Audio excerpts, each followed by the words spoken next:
Hi hello friends, പത്രമാരി സീരിയലിൽ വരാൻ പോകുന്ന ഏറ്റവും പുതിയ വിശേഷങ്ങളിലേക്ക് എല്ലാ കൂട്ടുകാർക്കും സ്വാഗതം. അങ്ങനെ നവ്യ തിരിച്ച് വീട്ടിലേക്ക് വന്നു എന്നുള്ള വിവരങ്ങളൊക്കെ ദേവയാനി വിളിച്ച് നയനോടും ആദർശിനോടും പറയുമ്പോഴേക്കും അവർക്കത് ഒരുപാട് ആശ്വാസമാവുന്നുണ്ട് കേട്ടോ. എന്നാലും ആദർശ് ഇടയ്ക്കിടയ്ക്ക് കനകയെ കുറ്റപ്പെടുത്തി സംസാരിക്കുന്നുമുണ്ട്. മുത്തശ്ശൻ പോലും ഈ കാര്യങ്ങളെല്ലാം നവ്യയിൽ നിന്ന് മറച്ചു വെച്ചത് നവ്യയുടെ ജീവന് എന്തെങ്കിലും ആപത്ത് വരുമോ പേടിച്ചിട്ടാ. എന്നിട്ടാ ഇപ്പൊ നിന്റെ അമ്മ ഇതുപോലൊരു പണി കാണിച്ച് എന്നും പറഞ്ഞുകൊണ്ട് തന്നെയാണ് കേട്ടോ കുറ്റപ്പെടുത്തുന്നത്. എന്തായാലും നവ്യ തിരിച്ച് വീട്ടിലേക്ക് വന്നെങ്കിലും ആരോടും ഒരക്ഷരം പോലും മിണ്ടുന്നില്ല. നവ്യ എങ്ങോട്ടേക്കാണ് പോയെന്നറിയാതെ എല്ലാവരും ഭയന്നിരിക്കുകയാണല്ലോ. എന്നാൽ നവ്യ നേരെ ചെല്ലുന്നത് ഡേവിഡിന്റെ അടുത്തേക്കാണ്. അബിയുടെയും ചന്തുമോളുടെയും മുടിനാരുകളൊക്കെ വെച്ചിട്ട് DNA ടെസ്റ്റ് നടത്താൻ സാർ എന്നെ സഹായിക്കണം എന്നൊരാവശ്യം ഉന്നയിച്ചുകൊണ്ടാണ് ഡേവിഡിനെ കാണാനായിട്ട് നവ്യ ചെല്ലുന്നത്. എന്നാൽ കള്ളന്റെ കയ്യിൽ താക്കോല് കൊടുക്കുന്ന പോലെയായിരുന്നു അത്. ഡേവിഡ് നവ്യനെ ഒന്ന് ആശ്വസിപ്പിച്ച് ഇതിന്റെ പേരിൽ വീട്ടിലൊരു പ്രശ്നം ഉണ്ടാക്കരുത്, എത്രയും പെട്ടെന്ന് തന്നെ മുടിനാര് സംഘടിപ്പിച്ച് കൊണ്ടുവന്നാൽ DNA ടെസ്റ്റിന് നമുക്ക് കൊടുക്കാം, അബി തെറ്റുകാരനാണോ ഇല്ലയോ എന്നൊക്കെ ഉള്ളത് നമുക്ക് എത്രയും പെട്ടെന്ന് തന്നെ വേഗം കണ്ടുപിടിക്കാന്നൊക്കെ പറഞ്ഞ് അവളെ ഒന്ന് ആശ്വസിപ്പിച്ചാണ് അയാൾ അവിടുന്ന് പറഞ്ഞു വിടുന്നതും. അധികം വൈകാതെ തന്നെ ഡേവിഡ് ഇക്കാര്യങ്ങളെല്ലാം നാഗേന്ദ്രനെയും അതുപോലെ അവന്തിയെ അറിയിക്കുകയാണ് കേട്ടോ. നാഗേന്ദ്രൻ പറയുന്നുണ്ട്, എന്തായാലും അവൾ മറ്റാരോടും സഹായം ചോദിക്കാതെ നമ്മുടെ അടുത്തേക്ക് തന്നെ വന്നത് നന്നായി. ഇനിയിപ്പോൾ ഇത് എങ്ങനെ കൺവേർട്ട് ചെയ്ത് വിടണമെന്നൊക്കെ ഉള്ളത് ഞാൻ പറയാതെ തന്നെ തനിക്ക് അറിയാമല്ലോ.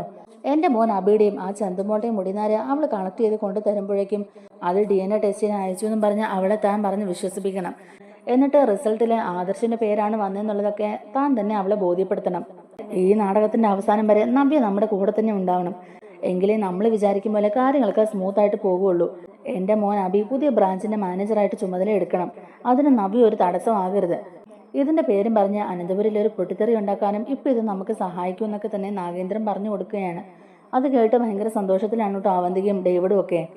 അത് കേട്ടിട്ടാണെങ്കിലും അവന്തിക പറയുന്നുണ്ട്, അച്ഛാ എത്രയും പെട്ടെന്ന് തന്നെ ആ നവ്യ എന്ന് പറഞ്ഞവളെ ഏട്ടന്റെ ജീവിതത്തിൽ നിന്ന് ഒഴിവാക്കണം. അവളെ ആ വീട്ടിൽ നിന്ന് തന്നെ അടിച്ച് പുറത്താക്കണം. അവളെ കാണുന്നത് പോലും എനിക്കോ അമ്മയ്ക്കോ അഭിയേട്ടനോ ഇഷ്ടമല്ല. വലിയ ഡിസൈനറായ അവളുടെ അനിയത്തി പോലും ഇപ്പൊ ആ തറവാട്ടിൽ നിന്ന് പുറത്തായില്ലേ, അതുപോലെ ഇവളെയും ആ തറവാട്ടിൽ നിന്ന് പുറത്താക്കണം.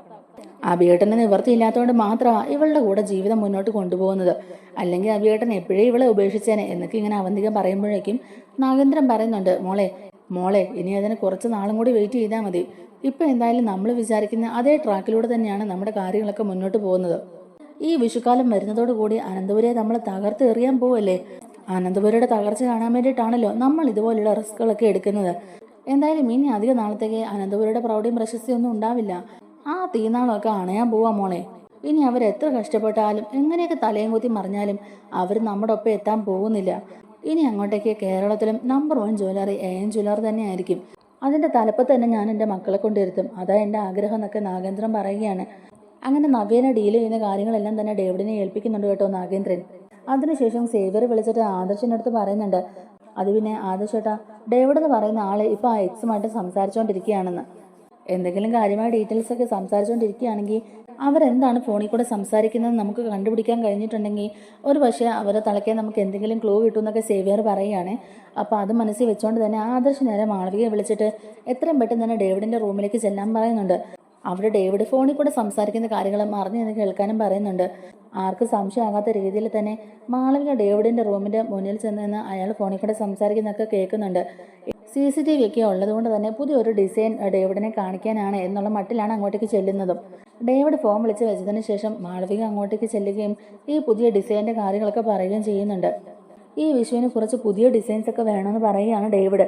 ഡയമണ്ട് ആഭരണങ്ങൾ നിർമ്മിക്കാനുള്ള പുതിയ കുറച്ച് ഡിസൈൻസ് ഒക്കെ വേണമെന്ന് ഡേവിഡ് പറയുകയാണ് കേട്ടോ. സെയിൽ നടക്കുന്ന അനുസരിച്ച് തന്നെ അതിന്റെ ലാഭവിഹിതം മാളവികയ്ക്ക് കൊടുക്കാനും ഡേവിഡ് പറയുന്നുണ്ട്.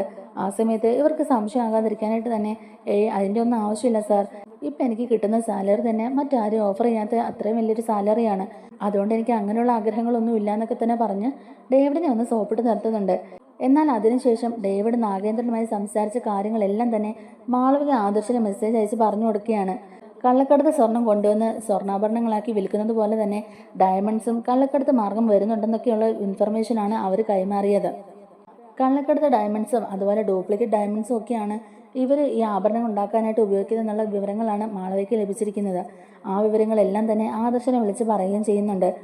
എന്തായാലും ആദർശ് ഈ കാര്യങ്ങളെല്ലാം അറിഞ്ഞതോടുകൂടി തന്നെ നന്ദുവിനെ വിളിച്ചിട്ട് ഇൻഫോം ചെയ്യുന്നുണ്ട്. AM ജ്വല്ലറിയിൽ നിന്ന് വിറ്റുപോകുന്ന സ്വർണ്ണാഭരണങ്ങളെല്ലാം തന്നെ കള്ളക്കടത്ത് മാർഗം വന്ന സ്വർണ്ണമാണെന്നും അതുപോലെ ഡയമണ്ട് ആഭരണങ്ങളിലുള്ളതെല്ലാം ഡ്യൂപ്ലിക്കേറ്റ് ഡയമണ്ട്സ് ആണെന്നുള്ള കാര്യങ്ങളെല്ലാം തന്നെ നന്ദുവിനെ വിളിച്ച് പറയുന്നുണ്ട്. എന്തായാലും ഒരു കാര്യം ഉറപ്പായി, AM ജ്വല്ലറിയിൽ നിന്ന് വിറ്റുപോകുന്ന ആഭരണങ്ങളൊന്നും തന്നെ പ്യുവർ ക്വാളിറ്റി ഉള്ളതൊന്നുമല്ല. അതിൽ മിക്കതും ഡ്യൂപ്ലിക്കേറ്റ്സ് ആണെന്നും അത് വെച്ചിട്ട് തന്നെ നമുക്ക് അവരെ പൂട്ടാൻ കഴിയുമെന്നൊക്കെയാണ് ആദർശ് നന്ദുവിൻ്റെ അടുത്ത് പറയുന്നത്. ഇത് നമുക്ക് കിട്ടിയ ഒരു തുറപ്പിച്ചിട്ടാണെന്നും അതുകൊണ്ട് ഇത് മാക്സിമം നമ്മൾ യൂട്ടിലൈസ് ചെയ്യണമെന്നൊക്കെ തന്നെ ആദർശ് നന്ദുവിൻ്റെ അടുത്ത് പറയുന്നുണ്ട്. നന്ദു ആദർശിൻ്റെ അടുത്ത് പറയുന്നുണ്ട്, നമുക്ക് കിട്ടിയ നല്ലൊരു അവസരമായിരുന്നു ആ കള്ളക്കടത്ത് സ്വർണ്ണമായിട്ട് വന്ന ആളെ പിടികൂടിയത്. പക്ഷേ അവനെ ഇവർ കൊന്നു കളഞ്ഞില്ലേ, അതോടുകൂടി ആ തെളിവ് നശിപ്പിക്കപ്പെട്ടു. അതുകൊണ്ട് ഇനി അവർ ഭയങ്കര അലേർട്ടായിരിക്കും. നമ്മുടെ ചെറിയ നീക്കങ്ങൾ പോലും അവർ പെട്ടെന്ന് കണ്ടുപിടിക്കാൻ സാധ്യതയുണ്ട്. അവർക്ക് പിന്നാലെ തന്നെ പോലീസുകാരുണ്ടെന്നുള്ളത് ബോധ്യമായതുകൊണ്ടാണല്ലോ അവർ ആ സ്വർണം കൊണ്ടുവന്ന ആളെ കൊന്നു കളഞ്ഞത്. അതുപോലെ ഈ ഡ്യൂപ്ലിക്കേറ്റ് ഡയമണ്ട് കാര്യത്തിൽ ഒരു പാളിച്ച ഉണ്ടാകാൻ പാടില്ല ആദർശേട്ടാ. നമ്മൾ ഇപ്രാവശ്യം അവർ രക്ഷപ്പെടാത്ത രീതിയിൽ വേണം നമ്മൾ അവരെ കൊടുക്കാൻ. ഇതോടുകൂടി അവൻ കെട്ടിപ്പടുത്ത ഈ സാമ്രാജ്യം ഫുള്ള് നമുക്ക് തകർക്കാൻ കഴിയണമെന്നൊക്കെ നന്ദു പറയുകയാണ് കേട്ടോ. അപ്പോൾ ആദർശ് പറയുന്നുണ്ട്, അതിന് എൻ്റെ കയ്യിൽ ഒരു ഐഡിയ ഉണ്ട്. നീ ആ രീതിക്ക് തന്നെ അങ്ങ് മുന്നോട്ട് പോയാൽ മതി. അപ്പോൾ നമ്മൾ വിചാരിക്കുമ്പോൾ കാര്യം നടക്കുമെന്ന് പറയുകയാണ്. അപ്പം എന്താ ആദർശേട്ടാ എന്നിങ്ങനെ നന്ദു ചോദിക്കുകയാണ്. അപ്പോൾ ആദർശ് പറയുന്നുണ്ട്, നീ നിന്റെ ഒരു ഫ്രണ്ടിനെ AM ജ്വല്ലറിയിലേക്ക് പറഞ്ഞു വിടണം. എന്നിട്ട് അവിടുന്ന് ലേറ്റസ്റ്റ് ആയിട്ടുള്ള ഒരു ഡയമണ്ട് ആഭരണം മേടിക്കാൻ പറയണം. അത് നമുക്ക് ടെസ്റ്റിന് അയക്കാമല്ലോ. അതിനകത്ത് ഡ്യൂപ്ലിക്കേറ്റ് ഡയമണ്ട് ഉണ്ടെങ്കിൽ തന്നെ നമുക്ക് അത് വെച്ചിട്ട് ബാക്കി കാര്യങ്ങൾ മൂവ് ചെയ്യാമല്ലോ. ആ കുട്ടിയുടെ കയ്യിൽ നിന്ന് ഒരു പരാതി കൂടി എഴുതി മേടിക്കണം. എന്നിട്ട് ആ പരാതിയുടെ അടിസ്ഥാനത്തിൽ AM ജ്വല്ലറിൽ കയറിയിട്ട് അവിടുത്തെ ഡയമണ്ട്സിൻ്റെ കളക്ഷൻസ് എല്ലാം തന്നെ നീ പരിശോധിക്കണം. ഡയമണ്ട്സും മറ്റും ഇവർക്ക് എവിടെ നിന്നാണ് കിട്ടുന്നതെന്നും അതിൻ്റെ സോഴ്സും അതുപോലെ ബാക്കി എല്ലാ ഡീറ്റെയിൽസും അതിൽ തന്നെ നിനക്ക് കളക്ട് ചെയ്യാൻ പറ്റും. ഡ്യൂപ്ലിക്കേറ്റ് ഡയമണ്ട് ആണ് വിൽക്കുന്നത് എന്ന് കാണിച്ചുകൊണ്ട് തന്നെ നിനക്ക് അവിടെ ആക്ഷൻ എടുക്കാൻ കഴിയും. ആദർശ് പറയുന്നുണ്ട്, ഇതുകൊണ്ട് നിനക്ക് 2 നേട്ടം ഉണ്ടാവുന്നതോ. ഒന്ന്, ഈ ഡ്യൂപ്ലിക്കേറ്റ് ഡയമണ്ട്സ് ആണ് AM ജ്വല്ലറിൽ നിന്ന് പുറത്തു പോകുന്നുള്ളത് കണ്ടുപിടിച്ച് നിനക്ക് തെളിയിക്കാൻ കഴിയും. അതോടൊപ്പം തന്നെ കള്ളക്കടത്ത് സ്വർണ്ണവുമായി വന്ന ആ ആളുടെ കൊലപാതകത്തിന് പിന്നിൽ ആരാണെന്നുള്ളതും നിനക്ക് ഇതോടുകൂടി തെളിയിക്കാൻ സാധിക്കും. അതാവുമ്പോൾ നിനക്ക് പ്രമോഷൻ കിട്ടാനും ചാൻസ് ഉണ്ട്. ഈ കൊലപാതകത്തിന് പിന്നിലും ആ മറിഞ്ഞിരിക്കുന്ന ശത്രു തന്നെയാണെന്നുണ്ടെങ്കിൽ അപ്പോൾ കാര്യങ്ങളൊക്കെ എളുപ്പമാവുകയല്ലേ. അയാൾ നമുക്ക് പുറത്തെത്തിക്കാൻ കഴിഞ്ഞിട്ടുണ്ടെങ്കിൽ അത് തന്നെയായിരിക്കും നമ്മുടെ ഏറ്റവും വലിയ നേട്ടം. അനന്തപുരി തറവാടിനെയും മൂർത്തി ജ്വല്ലറിയും തകർക്കാൻ നോക്കുന്ന ശത്രുവിനെ നമുക്ക് കൈയോടെ പിടികൂടുകയും ചെയ്യാം. കള്ളത്തരങ്ങളിലൂടെയും ചതിയിലൂടെയുമാണല്ലോ ഇവർ ഇത്രയും വലിയൊരു സാമ്രാജ്യം കെട്ടിപ്പടുത്തിയെടുത്തത്. അതെല്ലാം ജനങ്ങളുടെ മുമ്പിൽ തുറന്നു കാട്ടാനും കൂടിയുള്ള ഒരു അവസരമാണിതെന്നൊക്കെ തന്നെ ആദർശ് പറഞ്ഞു കൊടുക്കുകയാണ് കേട്ടോ. അപ്പോഴെന്തായാലും ഈ ഐഡിയ കൊള്ളാം ആദർശേട്ടാ. ഞാൻ എൻ്റെ ഒരു ഫ്രണ്ടിൻ്റെ അടുത്ത് ഈ കാര്യങ്ങളൊക്കെ ഒന്ന് സംസാരിക്കട്ടെ എന്ന് തന്നെ പറയുകയാണ് നന്ദു. അങ്ങനെ നന്ദുവിൻ്റെ ഒരു അടുത്ത ഫ്രണ്ടിനോട് കാര്യങ്ങളൊക്കെ സംസാരിച്ചിട്ട് AM ജ്വല്ലറിൽ ചെന്നിട്ട് ഒരു ഡയമണ്ട് നെക്ലേസ് തന്നെ പർച്ചേസ് ചെയ്യാൻ പറയുകയാണ് കേട്ടോ. ഇങ്ങനൊരു കാര്യത്തിനായതുകൊണ്ട് തന്നെ നന്ദുവിൻ്റെ കൂടെ തന്നെ നിൽക്കാൻ ആ ഫ്രണ്ടും തയ്യാറാവുന്നുണ്ട്. എൻ്റെ ഫ്രണ്ടുമായിട്ട് ഞാൻ സംസാരിച്ചു, അവളോട് ഞാൻ കാര്യങ്ങളെല്ലാം പറഞ്ഞിട്ടുണ്ട്. AM ജ്വല്ലറിൽ ചെന്നിട്ട് അവൾ വേണ്ട രീതിക്ക് കാര്യങ്ങളൊക്കെ കൈകാര്യം ചെയ്തോളും. ഏറ്റവും വലിയൊരു ഡയമണ്ട് നെക്ലേസ് തന്നെ പർച്ചേസ് ചെയ്യാൻ ഞാൻ അവളോട് പറഞ്ഞിട്ടുണ്ട്. ആദ്യം ആ നെക്ലേസ് മേടിച്ച് അവൾ ഇങ്ങോട്ടേക്ക് വരട്ടെ, അതിനുശേഷം നമുക്ക് ബാക്കി കാര്യങ്ങളൊക്കെ മൂവ് ചെയ്യാമെന്ന് നന്ദു ആദർശിൻ്റെ അടുത്ത് വിളിച്ച് പറയുന്നുണ്ട്. എന്തായാലും ഇതോടുകൂടി അവരുടെ എല്ലാ കള്ളക്കളികളും പുറത്തു വരും മോളെ, എനിക്ക് ഉറപ്പാ ഇത് വിജയിക്കും എന്നൊക്കെ തന്നെ ആദർശം പറയുന്നുണ്ട്. അങ്ങനെ പിറ്റേ ദിവസം തന്നെ നന്ദു ഏർപ്പാട് ചെയ്തിട്ടുള്ള ആ ഫ്രണ്ട് AM ജ്വല്ലറിയിലേക്ക് ചെല്ലുകയാണ്. അങ്ങോട്ടേക്ക് ചെന്നതിന് ശേഷം ആ ഫ്രണ്ട് അവിടെ നിൽക്കുന്ന സെയിൽസ് ഗേളിനോടൊക്കെ പറയുന്നുണ്ട്, എനിക്ക് നല്ലൊരു ഡയമണ്ട് നെക്ലേസ് ആണ് വേണ്ടത്, ഒരു മാരേജ് ഫംഗ്ഷന് വേണ്ടിയിട്ടാണ് എന്നൊക്കെ പറയുമ്പോഴേക്കും തന്നെ ഉള്ളതിലും ഏറ്റവും വലിയ ഡയമണ്ട് കളക്ഷൻസ് തന്നെ അവർ കാണിച്ചു കൊടുക്കുന്നുണ്ട്. അപ്പോൾ ആ സെയിൽസ് ഗേള് നന്ദുവിൻ്റെ ഫ്രണ്ടിൻ്റെ അടുത്ത് ചോദിക്കുന്നുണ്ട്, മേഡം ഏകദേശം എത്ര റേറ്റിലുള്ളതാണ് മേഡം നോക്കുന്നത് എന്നിങ്ങനെ ചോദിക്കുകയാണ്. അപ്പോഴേക്കും നന്ദുവിൻ്റെ ഫ്രണ്ട് പറയുന്നുണ്ട്, അത് എത്രയാണെങ്കിലും കുഴപ്പമില്ല, റേറ്റ് എത്ര കൂടിയാലും കുഴപ്പമില്ല, പക്ഷേ നെക്ലേസ് നല്ല ക്വാളിറ്റി ഉള്ളതായിരിക്കണം, നല്ല ഡിസൈൻ ഉള്ളതായിരിക്കണം എന്നാണ് പറയുന്നത്. അങ്ങനെ നയനയും മാളവികയും കൂടി ഡിസൈൻ ചെയ്ത ഒരു നെക്ലേസ് തന്നെയാണ് നന്ദുവിൻ്റെ ആ ഫ്രണ്ടിനെ എടുത്ത് കാണിച്ചു കൊടുക്കുന്നത്. അത് കാണുമ്പോൾ നന്ദുവിൻ്റെ ഫ്രണ്ടിന് ഒരുപാട് ഇഷ്ടമാവുന്നുണ്ട് കേട്ടോ. അങ്ങനെ 5-6 ഡയമണ്ട് നെക്ലേസ് നിരത്തി വെക്കുന്നുണ്ട്. അതിൽ നിന്നും ഏറ്റവും വലിപ്പമുള്ള ഒരു നെക്ലേസ് തന്നെയാണ് കേട്ടോ നന്ദുവിൻ്റെ ഫ്രണ്ട് തിരഞ്ഞെടുക്കുന്നതും. ഇതിന് എത്ര റേറ്റ് ആണെങ്കിലും കുഴപ്പമില്ല, ഇത് പാക്ക് ചെയ്തോളൂ, ഇതെനിക്ക് ഒരുപാട് ഇഷ്ടമായി എന്നൊക്കെ തന്നെ പറയുകയാണ്. അങ്ങനെ ആ വലിയ നെക്ലേസ് തന്നെ നന്ദുവിൻ്റെ ഫ്രണ്ട് പർച്ചേസ് ചെയ്യുന്നുണ്ട്. അതോടൊപ്പം തന്നെ AM ജ്വല്ലറിക്കാരെ കസ്റ്റമേഴ്സിനെ ആകർഷിപ്പിക്കാനും ഇതുപോലുള്ള വലിയ വലിയ പർച്ചേസിനൊക്കെ ചെറിയ രീതിക്ക് ഒരു ഗിഫ്റ്റും കൊടുക്കുന്നുണ്ടെന്നും പറഞ്ഞ് ഒരു ഡയമണ്ട് മോതിരം കൂടി അവർക്ക് ഗിഫ്റ്റായിട്ട് കൊടുക്കുന്നുണ്ട്. അത് നമ്മുടെ ഡേവിഡ് തന്നെയാണ് നന്ദുവിൻ്റെ ഫ്രണ്ടിന് കൈമാറുന്നതും. അതവർക്കൊരു പബ്ലിസിറ്റിക്ക് കൂടി വേണ്ടിയിട്ടാണ്. കാരണം പുതിയൊരു ഡയമണ്ട് കളക്ഷനൊക്കെ ഉള്ള ഒരു ബ്രാഞ്ച് ഓപ്പൺ ആകാൻ പോവുകയാണല്ലോ. അപ്പോൾ അതിന് വേണ്ടിയിട്ടുള്ള ഒരു പബ്ലിസിറ്റിക്കും കൂടി വേണ്ടിയിട്ടാണ് ഇതുപോലുള്ള ഫോട്ടോസൊക്കെ എടുക്കുന്നത്. അതെന്തായാലും ഇവർക്ക് ഗുണം തന്നെയാണ് കേട്ടോ. ആ സമയത്ത് ഡേവിഡ് നന്ദുവിൻ്റെ ഫ്രണ്ടിൻ്റെ അടുത്ത് പറയുന്നുണ്ട്, മേഡം നിങ്ങളെ പോലുള്ള കസ്റ്റമേഴ്സൊക്കെ ഇനിയും ഞങ്ങളുടെ ഈ ഷോപ്പിലേക്ക് വരണമെന്നാണ് ഞങ്ങളുടെ ആഗ്രഹം. ഞങ്ങളുടെ പുതിയൊരു ബ്രാഞ്ച് ഉടനെ തന്നെ ഓപ്പൺ ചെയ്യാൻ പോകുന്നുണ്ട്. ആ ബ്രാഞ്ചിൻ്റെ ഉദ്ഘാടനത്തിന് മേഡം ഉറപ്പായും വരണം എന്നൊക്കെ പറഞ്ഞ് അവർക്കൊരു ഇൻവിറ്റേഷൻ കാർഡും ഒക്കെ കൊടുക്കുന്നുണ്ട് കേട്ടോ ഡേവിഡ്. അങ്ങനെ കസ്റ്റമേഴ്സിനെ കയ്യിലെടുക്കാനുള്ള എല്ലാ അടവും പഠിച്ചു വെച്ചിട്ട് തന്നെയാണ് കേട്ടോ ഡേവിഡ് കളിക്കാൻ ഇറങ്ങിക്കുന്നത്. അങ്ങനെ വലിയ നെക്ലേസ് പർച്ചേസ് ചെയ്ത നന്ദുവിൻ്റെ ഫ്രണ്ട് നേരെ ചെല്ലുന്നത് നന്ദുവിൻ്റെ സ്റ്റേഷനിലേക്ക് തന്നെ ആയിരിക്കും. നന്ദുവിൻ്റെ അടുത്ത് കഴിഞ്ഞിട്ട് ഈ നെക്ലേസും അതുപോലെ അവിടുന്ന് ഇത്രയും വലിയ പർച്ചേസ് നടത്തിയതിന് ഗിഫ്റ്റായിട്ട് ഒരു ഡയമണ്ട് മോതിരം കൊണ്ട് കൊടുത്തിട്ടുണ്ടായിരുന്നല്ലോ, അതുമെല്ലാം നന്ദുവിനെ കാണിക്കുന്നുണ്ട്. നന്ദുവിൻ്റെ ഫ്രണ്ടിൻ്റെ അടുത്ത് പറയുന്നുണ്ട്, ഈ ഹെൽപ്പ് ഞാൻ ഒരിക്കലും മറക്കില്ല. ഇപ്പോഴത്തെ സിറ്റുവേഷനിൽ ഈ ഹെൽപ്പ് ഞങ്ങൾക്ക് വളരെ പ്രയോജനപ്പെടും. ഡ്യൂപ്ലിക്കേറ്റ് ഡയമണ്ട്സ് ഒക്കെ വിറ്റ് അവർ ജനങ്ങളെ കബളിപ്പിച്ചുകൊണ്ടിരിക്കുക. അതുവഴി അവർക്ക് വൻ ലാഭമല്ലേ ഉണ്ടായിക്കൊണ്ടിരിക്കുന്നത്. അവരുടെ ഈ കള്ളക്കളിയൊക്കെ പുറത്തു കൊണ്ടുവരാൻ വേണ്ടിയിട്ടാണ് ഇതുപോലെ ഒരു പർച്ചേസ് നിന്നോട് ചെയ്യാൻ ആവശ്യപ്പെട്ടത്. എന്തായാലും നീ വിഷമിക്കേണ്ട. ഇത് പർച്ചേസ് ചെയ്യാൻ നിനക്ക് എത്ര രൂപ നീ ചെലവാക്കിയോ ആ കാശ് നിന്റെ അക്കൗണ്ടിലേക്ക് ഉടനെ തന്നെ എത്തും. നിനക്കറിയാമല്ലോ, എൻ്റെ ചേച്ചിയുടെ ഭർത്താവാണ് മൂർത്തിസ് ജ്വല്ലറിയുടെ MD ആയിരുന്നത്. ഈ AM ജ്വല്ലറിക്കാർ കാരണമാണ് മൂർത്തിസ് ജ്വല്ലറി തകർന്നുകൊണ്ടിരിക്കുന്നത്. AM ജ്വല്ലറിയുടെ MD സ്ഥാനത്തിരിക്കുന്ന ഡേവിഡ്, അയാൾ മാത്രമല്ല ഈ AM ജ്വല്ലറിയുടെ ഓണർ. അയാളെ മുൻനിർത്തിക്കൊണ്ട് ഇതിൻ്റെ പിന്നിൽ വേറെ ആരൊക്കെയോ കളിക്കുന്നുണ്ട്. അവരെയും കൂടി കണ്ടുപിടിക്കാനുള്ള ഒരു പരിശ്രമത്തിലാണ് ഞാനും ആദർശേട്ടനും ഒക്കെ. സ്വർണത്തിന് ഇപ്പോൾ തീ പിടിച്ച പോലെ ഇങ്ങനെ വില കയറിക്കൊണ്ടിരിക്കുന്ന സമയത്ത് അവർ പണിക്കൂലി പോലും ഇല്ലാതെ സ്വർണ്ണാഭരണങ്ങൾ വിറ്റഴിച്ചുകൊണ്ടിരിക്കുന്നത്. അതിൽ കൂടുതലും കള്ളക്കടത്ത് സ്വർണം തന്നെയാണെന്നുള്ളത് ഞങ്ങൾക്ക് ഏകദേശം കൺഫേം ആയതാ. കഴിഞ്ഞ ദിവസം കള്ളക്കടത്ത് സ്വർണവുമായി വന്ന ഒരാളെ ഞാൻ പിടികൂടുകയും ചെയ്തു. പക്ഷേ അയാൾ എൻ്റെ കയ്യിൽ നിന്ന് രക്ഷപ്പെട്ടു പോയി. അയാളെ അവർ കൊല്ലുകയും ചെയ്തു. ഞങ്ങൾക്ക് കിട്ടിയ ഇൻഫർമേഷൻ വെച്ചിട്ട് AM ജ്വല്ലറിക്ക് വേണ്ടിയിട്ടാണ് അയാൾ ആ സ്വർണവുമായിട്ട് വന്നത്. പക്ഷേ ഞങ്ങളുടെ കയ്യിൽ അകപ്പെട്ടുവെങ്കിലും ഞങ്ങൾക്ക് കൂടുതൽ വിവരങ്ങളൊന്നും കിട്ടിയില്ല. ഇപ്പം ഞങ്ങൾക്ക് കിട്ടിയ ലേറ്റസ്റ്റ് ആയിട്ടുള്ള ഇൻഫർമേഷൻ വെച്ച് അവിടുന്ന് പുറത്തു പോകുന്ന ഡയമണ്ട് നെക്ലേസിൽ എല്ലാം കൃത്രിമമുണ്ടെന്നും ഡ്യൂപ്ലിക്കേറ്റ് ഡയമണ്ട്സ് ആണ് അവർ ഉപയോഗിക്കുന്നതെന്നൊക്കെയുള്ളതാണ് ഇപ്പം ഞങ്ങൾക്ക് കിട്ടിയ ഒരു ഇൻഫർമേഷൻ. അതുകൊണ്ടാണ് ഇപ്പം ഞങ്ങൾ ഇതുപോലെ ഒരു പർച്ചേസ് തന്നെ പ്ലാൻ ചെയ്തത്. ഇതൊക്കെ ഒറിജിനൽ ആണോ ഡ്യൂപ്ലിക്കേറ്റ് ആണോ എന്നൊക്കെയുള്ളത് കണ്ടുപിടിക്കാൻ. ഡ്യൂപ്ലിക്കേറ്റ് ആണെന്നുണ്ടെങ്കിൽ അത് വെച്ചിട്ട് അവരെ നമുക്ക് തകർക്കാൻ കഴിയുമല്ലോ. ഡ്യൂപ്ലിക്കേറ്റ് ആണെങ്കിൽ അത് വെച്ചിട്ട് നമുക്ക് അവരെ അറസ്റ്റ് ചെയ്യാം. കാര്യങ്ങളൊക്കെ കൂടുതൽ എളുപ്പമാവുകയും ചെയ്യും. ഞങ്ങൾ അന്വേഷിക്കുന്ന AM ജ്വല്ലറിയുടെ യഥാർത്ഥ MD ഞങ്ങൾക്ക് പിടികൂടാനും കഴിയും. അയാളുടെ ലക്ഷ്യം എന്തായാലും മൂർത്തിസ് ജ്വല്ലറിയെ തകർക്കുക എന്നുള്ളത് മാത്രമല്ല, അനന്തപുരി തറവാടിനെ മുഴുവൻ തകർക്കുന്ന മട്ടില്ല അയാൾ ഓരോരോ കാര്യങ്ങൾ പ്ലാൻ ചെയ്തുകൊണ്ടിരിക്കുന്നത്. അതിന് അയാൾ കണ്ടുപിടിച്ചിരിക്കുന്ന മാർഗം എൻ്റെ ചേച്ചിമാരുടെ ജീവിതം തന്നെയാണ്. അറിയാമല്ലോ, നവ്യേച്ചി ഇപ്പോൾ AM ജ്വല്ലറിയുടെ മോഡലാണ്. നവ്യേച്ചിനെ മുൻനിർത്തിക്കൊണ്ടാണ് അവർ ഈ കളികളെല്ലാം കളിക്കുന്നത്. അതുകൊണ്ട് നവ്യേച്ചിയും എല്ലാ സത്യങ്ങളും മനസ്സിലാക്കണമെന്ന് തന്നെയാണ് ഞങ്ങൾ ആഗ്രഹിക്കുന്നതെന്നൊക്കെ തന്നെ പറയുകയാണ്. എന്തായാലും അങ്ങനെ ആ ഫ്രണ്ട് ഡയമണ്ട് നെക്ലേസ് നന്ദുവിനെ ഏൽപ്പിച്ചിട്ട് അവിടുന്ന് പോകുന്നുണ്ട്. എന്തായാലും നന്ദു പറഞ്ഞ കാര്യങ്ങളെല്ലാം കേട്ടിട്ട് എത്രയും പെട്ടെന്ന് തന്നെ നിനക്ക് അവരെ തകർക്കാൻ കഴിയട്ടെന്നൊക്കെ നന്ദുവിനോട് പറഞ്ഞിട്ട് തന്നെയാണ് ആ ഫ്രണ്ട് അവിടുന്ന് പോകുന്നതും. അങ്ങനെ ആ ഫ്രണ്ട് അവിടുന്ന് പോയതിനു ശേഷം ഉടനെ തന്നെ നന്ദു ആദർശേട്ടനെ വിളിച്ചിട്ട് കാര്യങ്ങളൊക്കെ പറയുന്നുണ്ട്. നമ്മൾ പ്ലാൻ ചെയ്ത പോലെ തന്നെ അവിടുത്തെ ഒരു വലിയ ഡയമണ്ട് നെക്ലേസ് തന്നെ നമ്മുടെ കയ്യിൽ ഇപ്പോൾ കിട്ടിയിട്ടുണ്ട്. ഇനി ഇത് പെട്ടെന്ന് തന്നെ നമുക്ക് പരിശോധിക്കണം. ഇതിൽ ഡ്യൂപ്ലിക്കേറ്റ് ഡയമണ്ട് ഉണ്ടോ എന്നുള്ളത് നമുക്ക് പെട്ടെന്ന് കണ്ടുപിടിക്കണം എന്നൊക്കെ തന്നെ പറയുകയാണ്. അപ്പോൾ അതിനുള്ള മാർഗ്ഗനിർദ്ദേശങ്ങളെല്ലാം ആദർശ് പറയുന്നുണ്ട്. അങ്ങനെ ആദർശിന് പരിചയമുള്ള ഒരാളുടെ അടുത്തേക്ക് തന്നെ ഈ ഡയമണ്ട് നെക്ലേസുമായിട്ട് ചെല്ലുകയാണ്. അങ്ങനെ അയാൾ ഈ ഡയമണ്ട് നെക്ലേസ് തിരിച്ചും മറിച്ചും അതിലെ ഡയമണ്ട് ഇളക്കി നോക്കിയും അതിൽ ലൈറ്റ് അടിച്ച് നോക്കിയൊക്കെ ഡയമണ്ടിൻ്റെ പവിത്രതയൊക്കെ പരിശോധിക്കുകയാണ് കേട്ടോ. അങ്ങനെ വിശദമായ പരിശോധനയ്ക്ക് ശേഷം അയാൾ പറയുന്നുണ്ട്, സർ, ഇതിൻ്റെ എഡ്ജിലുള്ളതെല്ലാം ഡയമണ്ട് തന്നെയാണ്. പക്ഷേ ഇതിനുള്ളിലുള്ളതെല്ലാം വെറും കല്ലാണ്. അതെല്ലാം ഡ്യൂപ്ലിക്കേറ്റ് ഡയമണ്ട് ആണ്. ഇവർ ഈ കാണിച്ചത് വലിയൊരു കൊടും ചതിയാണെന്നൊക്കെ തന്നെ അയാൾ പറയുക കേട്ടോ. ഡയമണ്ട് പരിശോധിക്കുന്ന ആൾക്കും ആ ഒരു വാല്യൂ ഉണ്ടല്ലോ. അപ്പം അയാളുടെ സർട്ടിഫിക്കറ്റും കാര്യങ്ങളും ഇല്ലാതെ ഇത് കൃത്രിമമാണെന്ന് നമുക്ക് പ്രൂവ് ചെയ്യാൻ സാധിക്കില്ല. ഇതിനകത്തുള്ളത് ഡ്യൂപ്ലിക്കേറ്റ് ഡയമണ്ട് ആണെന്ന് പറഞ്ഞാൽ ഞങ്ങൾക്ക് AM ജ്വല്ലറിക്കെതിരെ കേസ് കൊടുക്കാൻ വേണ്ടിയിട്ടാണ്.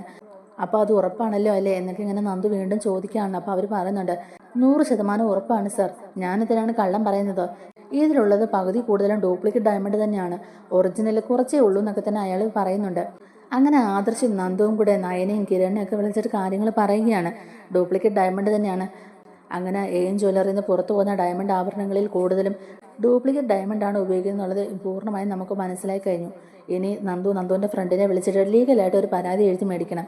എന്നിട്ട് നേരെ AM ജ്വല്ലറിയിലേക്ക് ചെന്ന് ഡ്യൂപ്ലിക്കേറ്റ് ഡയമണ്ട് വിറ്റു എന്നുള്ള പേരിൽ ഡേവിഡിനെ അറസ്റ്റ് ചെയ്യണമെന്നൊക്കെ തന്നെ പറയുകയാണ് ആദർശ്. അങ്ങനെ ആദർശിൻ്റെ നിർദ്ദേശപ്രകാരം പിറ്റേ ദിവസം രാവിലെ തന്നെ നന്ദുവിൻ്റെ പോലീസ് അനുയായികളും കൂടി നേരെ AM ജ്വല്ലറിയിലേക്ക് ചെല്ലുകയാണ് കേട്ടോ. പോലീസുകാർ ഇങ്ങോട്ടേക്ക് റെയ്ഡിന് വരുന്നുണ്ടെന്നുള്ള വിവരങ്ങളൊക്കെ നാഗേന്ദ്രൻ എങ്ങനെയോ അറിയുന്നുണ്ട് കേട്ടോ. നാഗേന്ദ്രൻ ഉടനെ തന്നെ ഡേവിഡിനെ വിളിച്ചിട്ട് പറയുന്നുണ്ട്, ഡയമണ്ട് കളക്ഷൻസ് ഒക്കെ മാറ്റിവെക്കാൻ പറയുന്നുണ്ടെങ്കിലും അതിനോടകം തന്നെ പോലീസുകാർ അവിടെ എത്തിക്കഴിഞ്ഞു. അവർക്ക് അവിടുന്ന് ഒന്നും തന്നെ മാറ്റിവെക്കാൻ കഴിഞ്ഞില്ല. നന്ദു അങ്ങോട്ടേക്ക് ചെന്നിട്ട് ഡേവിഡിനോട് കാര്യങ്ങളെല്ലാം പറയുന്നുണ്ട്. ഇന്നലെ ഇവിടുന്ന് പർച്ചേസ് ചെയ്തുകൊണ്ട് പോയ ആഭരണം അതിൽ കൂടുതലും ഡ്യൂപ്ലിക്കേറ്റ് ഡയമണ്ട് ആണെന്നുള്ളത് കണ്ടെത്തി കഴിഞ്ഞു. നിങ്ങൾ ഇവിടെ ഡ്യൂപ്ലിക്കേറ്റ് ഡയമണ്ട്സ് ആണ് വിൽക്കുന്നതെന്നുള്ളത് പരാതി കിട്ടിയിട്ടുണ്ട്. അതുകൊണ്ട് നിങ്ങളെ ഞാൻ അറസ്റ്റ് ചെയ്യാന്നൊക്കെ പറഞ്ഞുകൊണ്ട് തന്നെ ഡേവിഡിനെതിരെ അറസ്റ്റ് രേഖപ്പെടുത്തുന്നുണ്ട്. അതോടൊപ്പം തന്നെ നന്ദു ചോദിക്കുന്നുണ്ട്, ജ്വല്ലറി ആവശ്യങ്ങൾക്കുള്ള ഡയമണ്ട്സ് ഒക്കെ നിങ്ങൾ എവിടെ നിന്നാണ് കളക്ട് ചെയ്യുന്നത്? അതിൻ്റെ സോഴ്സ് എവിടെയാണ്? എവിടെ നിന്നൊക്കെയാണ് നിങ്ങൾ ഇതൊക്കെ എവിടെ നിന്നൊക്കെയാണ് നിങ്ങൾക്ക് ഡയമണ്ടും സ്വർണ്ണവും ഒക്കെ വരുന്നുള്ള കാര്യങ്ങളെല്ലാം തന്നെ ചോദിക്കുന്നുണ്ട്. എല്ലാ ഡീറ്റെയിൽസും അവർ പറയുന്നുണ്ട് കേട്ടോ. കാരണം ശരിക്കുമുള്ള ഡയമണ്ടും സ്വർണ്ണങ്ങളും ഒക്കെ വരുന്ന രേഖകൾ അവരുടെ കയ്യിലുണ്ട്. അതുപോലെ ഈ കള്ളക്കടത്ത് സ്വർണ്ണവും ഈ ഡ്യൂപ്ലിക്കേറ്റ് ഡയമണ്ട്സും ഒക്കെ വരുന്നതിൻ്റെ കാര്യങ്ങൾ മാത്രമാണ് അവർ ലീക്ക് ഔട്ട് ചെയ്യാതിരിക്കുന്നതും. അതുപോലെ അവിടെ ഇരിക്കുന്ന എല്ലാ ഫയൽസും കാര്യങ്ങളും ഡോക്യുമെൻസും എല്ലാം തന്നെ നന്ദു സെർച്ച് ചെയ്ത് നോക്കുന്നുണ്ട്. അതുപോലെ പോലീസുകാരാണെങ്കിലും അവിടെ ഇരിക്കുന്ന എല്ലാ ആഭരണങ്ങളും കണക്കെടുക്കുകയും അതുപോലെ ടെസ്റ്റ് ചെയ്യാനൊക്കെയാണെന്നും പറഞ്ഞു എടുക്കുന്നുണ്ട്. അങ്ങനെ എൻ ജ്വല്ലറിന് പുറത്തു പോകുന്ന ഡയമണ്ട് ആഭരണങ്ങളിൽ കൂടുതലും ഡ്യൂപ്ലിക്കേറ്റ് ഡയമണ്ടാണ് ഇവർ ഉപയോഗിക്കുന്നതെന്നും അതുപോലെ കള്ളക്കടത്ത് സ്വർണം എൻ ജ്വല്ലറിലേക്ക് വരുന്നുണ്ടെന്നുള്ളതിന് തെളിവുകൾ നന്ദു ശേഖരിക്കുന്നുണ്ട്. നന്ദു ഡേവിഡിനെ അറസ്റ്റ് ചെയ്യുന്നുണ്ട്, സ്റ്റേഷനിലേക്ക് കൊണ്ടുപോകുന്നുണ്ട് കേട്ടോ. ഇതേ സമയത്ത് നാഗേന്ദ്രനാണെങ്കിലും മൂട്ടി തീ പിടിച്ച പോലെ അങ്ങോട്ടും ഇങ്ങോട്ടും നടന്നുകൊണ്ടിരിക്കുകയാണ്. ഡേവിഡ് സത്യങ്ങൾ തുറന്നു പറഞ്ഞിട്ടുണ്ടെങ്കിൽ എല്ലാം കൈവിട്ട് പോകുന്നുള്ളത് നാഗേന്ദ്രന് അറിയാം. അതുകൊണ്ട് തന്നെ ഡേവിഡിനെ കൊല്ലാനുള്ള പ്ലാനുകളാണ് നാഗേന്ദ്രൻ മനസ്സിൽ ആലോചിച്ചുകൊണ്ടിരിക്കുന്നത്. ഡേവിഡിനെ സ്റ്റേഷനിലിട്ട് ഒരുപാട് തല്ലി ചതയ്ക്കുന്നുണ്ടെങ്കിലും ഡേവിഡ് ആദ്യമൊന്നും സത്യങ്ങൾ പറയാൻ കൂട്ടാക്കുന്നില്ല കേട്ടോ. അവസാനം തല്ലുകൊണ്ട് ചാകും എന്നുള്ളൊരു അവസ്ഥയാവുമ്പോഴേക്കും ഡേവിഡ് തന്നെ നാഗേന്ദ്രന്റെ കാര്യങ്ങൾ നന്ദുവിൻ്റെ അടുത്ത് തുറന്നു പറയുകയാണ്. അങ്ങനെ എൻ ജ്വല്ലറിയുടെ യഥാർത്ഥ ഓണർ ഞാനല്ല എന്നും നാഗേന്ദ്രൻ എന്ന് പറയുന്ന ആളാണെന്നും ഡേവിഡ് നന്ദുവിൻ്റെ അടുത്ത് തുറന്നു പറയുന്നതോടുകൂടി തന്നെ തിരശ്ശീലയ്ക്ക് പിന്നിൽ മറഞ്ഞിരുന്ന ഈ കളികളെല്ലാം പ്ലാൻ ചെയ്തുകൊണ്ടിരുന്നത് നാഗേന്ദ്രനാണെന്ന് നന്ദുവിന് മനസ്സിലാവുന്നുണ്ട്. ഉടനെ തന്നെ നന്ദു ഈ കാര്യങ്ങൾ വിളിച്ചിട്ട് ആദർശിനെ അറിയിക്കുന്നുണ്ട്. ആദർശും നയനയും ഉടനെ തന്നെ സ്റ്റേഷനിലേക്ക് എത്തുകയും ഡേവിഡിന്റെ വായിൽ നിന്നും തന്നെ സത്യങ്ങളെല്ലാം കേട്ട് മനസ്സിലാക്കുകയും ചെയ്യുന്നുണ്ട്. പിന്നീട് അങ്ങോട്ടേക്ക് നാഗേന്ദ്രന്റെ ചരിത്രങ്ങളെല്ലാം പറയുന്നുണ്ട്. അനന്തപുരി തറവാടുമായിട്ടും മൂർത്തിമുത്തശ്ശനുമായിട്ടും അയാൾക്കുള്ള വൈരാഗ്യവും അയാൾ എന്തിനാണ് ഇതുപോലുള്ള ക്രൂരതകളൊക്കെ ചെയ്തെന്നുള്ള സത്യങ്ങളെല്ലാം തന്നെ ഡേവിഡ് നിവൃത്തിയില്ലാതെ തുറന്നു പറയുകയാണ്. ഡേവിഡ് പിടിക്കപ്പെട്ടു എന്ന് അറിഞ്ഞപ്പോഴേക്കും തന്നെ അയാളുടെ വായിൽ നിന്ന് ഇനി എന്തെങ്കിലും സത്യങ്ങൾ ലീക്ക് ഔട്ട് ആയിട്ടുണ്ടെങ്കിൽ അത് തൻ്റെ നിലനിൽപ്പിനെ തന്നെ ബാധിക്കുന്നു മനസ്സിലാക്കിയിട്ട് നാഗേന്ദ്രനാണെങ്കിലും ഈ ഹോട്ടലിലെ റൂം വെക്കേറ്റ് ചെയ്ത് വേറൊരു ഹോട്ടലിലേക്ക് താമസം മാറുന്നുണ്ട്. ഞാൻ തന്നെ പത്രമാധ്യമങ്ങളിലെല്ലാം തന്നെ എൻ ജ്വല്ലറിയെ കുറിച്ചുള്ള വാർത്തകൾ വന്നു തുടങ്ങിയിരുന്നു. ഡ്യൂപ്ലിക്കേറ്റ് ഡയമണ്ടും കള്ളക്കടത്ത് സ്വർണം കൊണ്ടുവന്നതിൻ്റെ പേരിൽ വാർത്തകളെല്ലാം തന്നെ ഇടനേടി കഴിഞ്ഞു. എൻ ജ്വല്ലറി ഡ്യൂപ്ലിക്കേറ്റ് ഡയമണ്ടാണ് വിൽക്കുന്നതെന്നും അതുപോലെ കള്ളക്കടത്ത് സ്വർണം കൊണ്ടുവന്ന് ആഭരണങ്ങളാക്കി വിൽക്കുന്നതുകൊണ്ടാണ് പണിക്കൂലി ഒന്നും ഇല്ലാതെ തന്നെ സ്വർണം വിൽക്കുന്നതെന്നുള്ള കാര്യങ്ങളെല്ലാം തന്നെ ജനങ്ങൾക്ക് ബോധ്യപ്പെടുന്നുണ്ട്. അതോടുകൂടി അവരുടെ ഷോപ്പിലെ സെയിൽസ് എല്ലാം കുത്തനെ ഇടിയുകയും വൻ നഷ്ടത്തിലേക്ക് തന്നെ കമ്പനി എത്തുകയും ചെയ്യുന്നുണ്ട്. ഇതെല്ലാം കണ്ട് സഹിക്കാനാവാതെ നാഗേന്ദ്രനാണെങ്കിലും ആകെ കലിയിളകി നിൽക്കുകയാണ് കേട്ടോ. അവസാനം നാഗേന്ദ്രൻ തന്നെ കളിക്കളത്തിലേക്ക് ഇറങ്ങേണ്ടി വരും എന്നൊരവസ്ഥ വരുമ്പോഴേക്കും അവന്തികയെ ഫോളോ ചെയ്ത് നാഗേന്ദ്രൻ താമസിക്കുന്ന ഹോട്ടലിലേക്ക് നന്ദുവും കൂട്ടരും എത്തുന്നുണ്ട്. അവിടെ വെച്ച് നാഗേന്ദ്രനെ അറസ്റ്റ് ചെയ്യുന്നതോടുകൂടി തന്നെ എൻ ജ്വല്ലറി എന്ന സാമ്രാജ്യം തകർന്നടിഞ്ഞു പോവുകയാണ്. ചതിയും വഞ്ചനയും ആൾമാറാട്ടവും കൊല്ലും കൊലയും തട്ടിപ്പും വെട്ടിപ്പും ഒക്കെ ആയിട്ടാണല്ലോ എൻ ജ്വല്ലറി എന്ന സാമ്രാജ്യം കെട്ടിപ്പടുത്തുയർത്തിയത്. അതെല്ലാം ഒറ്റ നിമിഷം കൊണ്ട് തന്നെ തകർന്നടിയുകയാണ്. നാഗേന്ദ്രനും അവന്തികയും ഇതുവരെ കണ്ട സ്വപ്നങ്ങളെല്ലാം തകർന്നടിഞ്ഞു പോവുകയാണ് കേട്ടോ. അതോടൊപ്പം തന്നെ ചില സത്യങ്ങളൊക്കെ നവിയും തിരിച്ചറിയുന്നുണ്ട്. താൻ ഇത്ര നാളും ചതിക്കപ്പെടുമായിരുന്നു എന്നും ചന്തുമോളുടെ അച്ഛൻ അബിയാണെന്നുള്ള സത്യം ഇവർക്ക് എല്ലാവർക്കും നേരത്തെ അറിയാമായിരുന്നു എന്നും അവർ മനഃപൂർവ്വം ഇതെന്നിൽ നിന്ന് മറച്ചു വെച്ചതാണെന്നൊക്കെ നവി വിചാരിക്കുകയാണേ. ഈ വിവരം അറിഞ്ഞ നിമിഷം തന്നെ ഡേവിഡിനെ വന്ന് കാണുകയും DNA ടെസ്റ്റ് നടത്താനുള്ള സഹായങ്ങളൊക്കെ ചോദിക്കുകയും ചെയ്തതാണല്ലോ. DNA ടെസ്റ്റ് നടത്താനുള്ള മുടിനാരൊക്കെ കൊണ്ട് കൊടുത്തപ്പോഴും അവരതിലും തിരിമറി നടത്തി എന്നെ കബളിപ്പിക്കുകയായിരുന്നു. അവിടെയും ആദർശേട്ടൻ്റെ പേര് എഴുതി വെച്ച് സ്വന്തം മോൻ്റെ ജീവിതമാണ് ഇവർ രക്ഷിക്കാൻ നോക്കിയത്. തന്നോട് അബി ചെയ്ത ക്രൂരത ഒരിക്കലും പൊറുക്കില്ലെന്നും തന്നെ മാത്രമല്ല ഇതുപോലുള്ള എത്ര പെൺകുട്ടികളുടെ ജീവിതം അബി കാരണം ഇല്ലാതായിട്ടുണ്ടെന്നും അവനെ ഒരിക്കലും ഇനി ജീവിക്കാൻ അനുവദിക്കില്ല എന്നും ശിഷ്ടകാലം അവൻ ജയിലിൽ കിടന്ന് നരകയാതന അനുഭവിക്കണമെന്നൊക്കെ തന്നെ നവ്യ പറയുകയാണ്. അങ്ങനെ ജ്വല്ലറി നടത്തിപ്പിന്റെ പേരിൽ കള്ളക്കടത്ത് സ്വർണം കൊണ്ടുവന്ന് ആഭരണങ്ങളാക്കി വിൽക്കുകയും ഡ്യൂപ്ലിക്കേറ്റ് ഡയമണ്ട് നൽകി ജനങ്ങളെ കബളിപ്പിക്കുകയും ചെയ്തതിന്റെ പേരിൽ നാഗേന്ദ്രനും അതുപോലെ ഡേവിഡിനും ഒക്കെ തക്കതായ ശിക്ഷ കിട്ടുന്നുണ്ട്. അതോടൊപ്പം സ്വന്തം മകൻ ചെയ്തു കൂട്ടിയ എല്ലാ തെറ്റുകളെയും സപ്പോർട്ട് ചെയ്ത് അവനെ വളരാൻ അനുവദിക്കുകയും അതുപോലെ അവൻ കാരണം ഒരുപാട് പെൺകുട്ടികളുടെ ജീവിതം തന്നെ നഷ്ടമായിട്ടുണ്ടെന്നും അനഘ എന്ന പെൺകുട്ടിയെ കൊല്ലാൻ നോക്കിയതിന്റെ പേരിലുമൊക്കെ നവിയും അബിക്കെതിരെ കേസുമായിട്ട് മുന്നോട്ട് പോവുകയാണ്. അങ്ങനെ കോടതിയിൽ അബി തെറ്റുകാരനാണെന്ന് നന്ദു പ്രൂവ് ചെയ്യുകയും കോടതി തന്നെ അബിക്ക് ജയിൽ ശിക്ഷ വിധിക്കുകയും ചെയ്യുന്നുണ്ട്. തൻ്റെ അച്ഛനെയും ഡേവിഡ് അങ്കിളിനെയും അതുപോലെ സ്വന്തം ചേട്ടനെയും ജയിലിലേക്ക് അയച്ച ഇവരെ ഒന്നും വെറുതെ വിടില്ല എന്ന് പറഞ്ഞ് അവന്തികയും ജലജയൊക്കെ കലിയിളകിയിരിക്കുകയാണ് കേട്ടോ. നവിയും കുഞ്ഞിനെയും ഇല്ലാതാക്കാനും അവരുടെ ജീവന് തന്നെ ഭീഷണിയാകുന്ന രീതിയിലാണ് അവന്തികയും ജലജയൊക്കെ ഓരോന്ന് ചെയ്യുന്നതും. അവസാനം സഹകെട്ട മുത്തശ്ശൻ ജലജയും അതുപോലെ അവന്തികയും തറവാട്ടി തന്നെ അടിച്ച് പുറത്താക്കുകയും ചെയ്യുന്നുണ്ട്. അങ്ങനെ ഒടുവിൽ നവി എല്ലാ സത്യങ്ങളും തിരിച്ചറിയുകയും ആദർശേട്ടനോടും അതുപോലെ നയനയോടും മുത്തശ്ശനോടും മുത്തശ്ശിയോടും അതുപോലെ എല്ലാവരോടും കൈകൂപ്പി മാപ്പ് പറയുകയും ചെയ്യുന്നുണ്ട്. മൂർത്തിസ് ജ്വല്ലറിയുടെ MD സ്ഥാനത്തേക്ക് ആദർശ് തന്നെ തിരികെ കയറുകയും ചെയ്യുന്നുണ്ട്. അങ്ങനെ മൂർത്തിസ് ജ്വല്ലറിക്ക് വെല്ലുവിളിയുമായി വന്ന നാഗേന്ദ്രനെയും അതുപോലെ ഡേവിഡിനെയും അതുപോലെ എൻ ജ്വല്ലറിയും തകർത്തെറിഞ്ഞുകൊണ്ട് തന്നെ ആദർശൻ നയനെയും തിരിച്ച് അനന്തപുരി തറവാടിലേക്ക് എത്തുകയാണ്.